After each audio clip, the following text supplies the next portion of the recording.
घरात सतत पैशाची कमतरता, कामात अडथळे, मनात चिंता आणि कितीही मेहनत केली तरी यश मिळत नाही का? मग अधिक मासात गाईला 33 धोंडे अर्पण करण्याची ही प्राचीन कथा एकदा नक्की ऐका.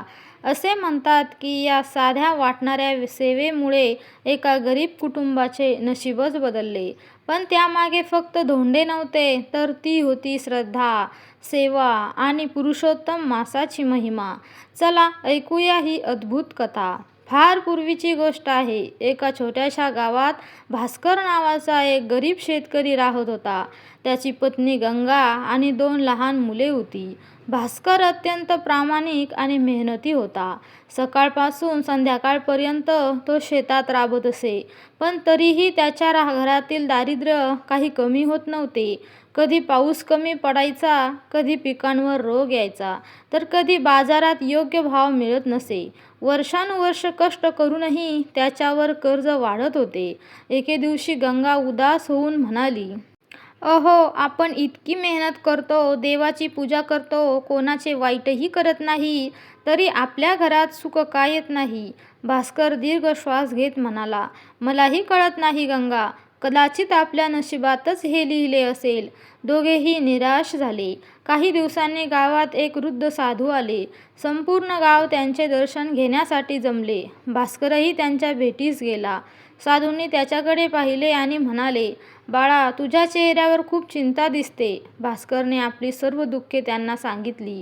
साधू काही क्षणात शांत राहिले आणि म्हणाले, "लवकरच पुरुषोत्तम मास म्हणजे अधिक मास सुरू होत आहे. हा भगवान विष्णूंचा अत्यंत प्रिय महिना आहे. या महिन्यात केलेले दान, जप, तप आणि सेवा अनेक पटींनी फळ देते." भास्कर नम्रतेने विचारू लागला, "महाराज, मी गरीब माणूस आहे. मोठे दानधर्म करणे मला शक्य नाही. मग मी काय करू?" साधू हसले. "दानाची किंमत पैशाने होत नाही, श्रद्धेने होते. अधिक मासात 3 वेळा गाईला 33 धोंडे अर्पण कर. प्रेमाने तिची सेवा कर. भगवान पुरुषोत्तम तुझ्यावर कृपा करतील." भास्कर घरी आला आणि त्याने सर्व गोष्ट पत्नीला सांगितली. गंगा म्हणाली, "आपल्या घरात पुरेसे अन्नही नाही. 33 धोंडे कसे बनवायचे?" भास्कर म्हणाला, "आपण जेवढे शक्य आहे तेवढे करूया. श्रद्धा असेल तर देव मार्ग काढतील." अधिक मास सुरू झाला. गंगाने धोंडे पीठ बाजूला काढले. त्यातून 33 धोंडे बनवले. सकाळी दोघे गावाबाहेर असलेल्या एका शांत स्वज्वळ गायीजवळ गेले. दोघांनी नम्रतेने प्रार्थना केली, "गोमाते, आम्ही गरीब आहोत. आमच्याकडे देण्यासाठी फार काही नाही. हे धोंडे प्रेमाने स्वीकार." गायीने शांतपणे ते धोंडे खाल्ले. भास्कर आणि गंगाच्या मनात एक वेगळाच आनंद मिळाला. पहिला आठवडा गेला. घरात काही मोठा बदल झाला नाही.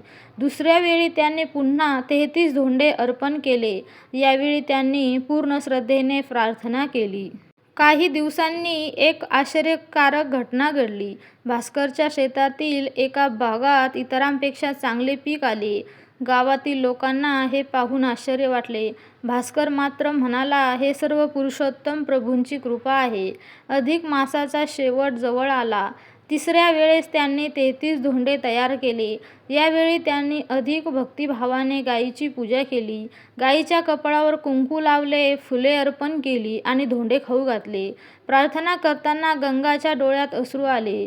"हे प्रभू, आम्हाला संपत्ती नको, फक्त आमच्या मुलांना 2 वेळचे अन्न मिळू दे." त्या रात्री भास्करला एक विलक्षण स्वप्न पडले.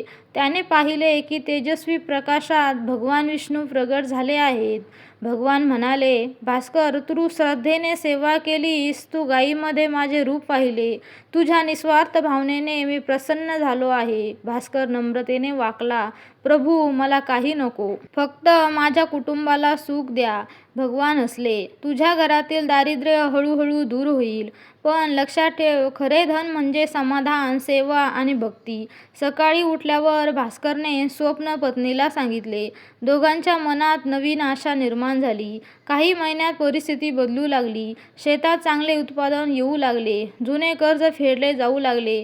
मुलांना शिक्षण मिळू लागले. घरात अन्नधान्याची कमतरता राहिली नाही. एके दिवशी गावातील लोकांनी भास्करला विचारले, तुझे नशीब अचानक कसे बदलले? हसत म्हणाला, नशीब नाही बदलले, माझा विश्वास बदलला. अधिक मासात गायीची सेवा आणि भगवान पुरुषोत्तम यांच्यावर श्रद्धा ठेवली. ही गोष्ट संपूर्ण गावात पसरली. अनेक लोक अधिक मासात गायीची सेवा करू लागले, पण काही लोक फक्त धन मिळवण्यासाठी हे करू लागले. त्यावेळी भास्कर त्यांना सांगत असे, फक्त धोंडे खाऊन घातल्याने देव प्रसन्न होत नाही. त्यामागे श्रद्धा, करुणा आणि सेवाभाव असला पाहिजे. काळ पुढे सरकत गेला. भास्कर वृद्ध झाला, पण त्याने आयुष्यभर गोसेवा सोडली नाही. त्याच्या घरी भरपूर संपत्ती आली, पण त्याचा अहंकार कधी वाढला नाही. तो नेहमी म्हणत असे, माझे भाग्य बदलले कारण मी गायीला देवाचे रूप पाहिले. एकदा गावात मोठा दुष्काळ पडला. अनेक लोक अडचणीत आले. भास्करने आपल्या धान्याचे गोठार सर्वांसाठी उघडले.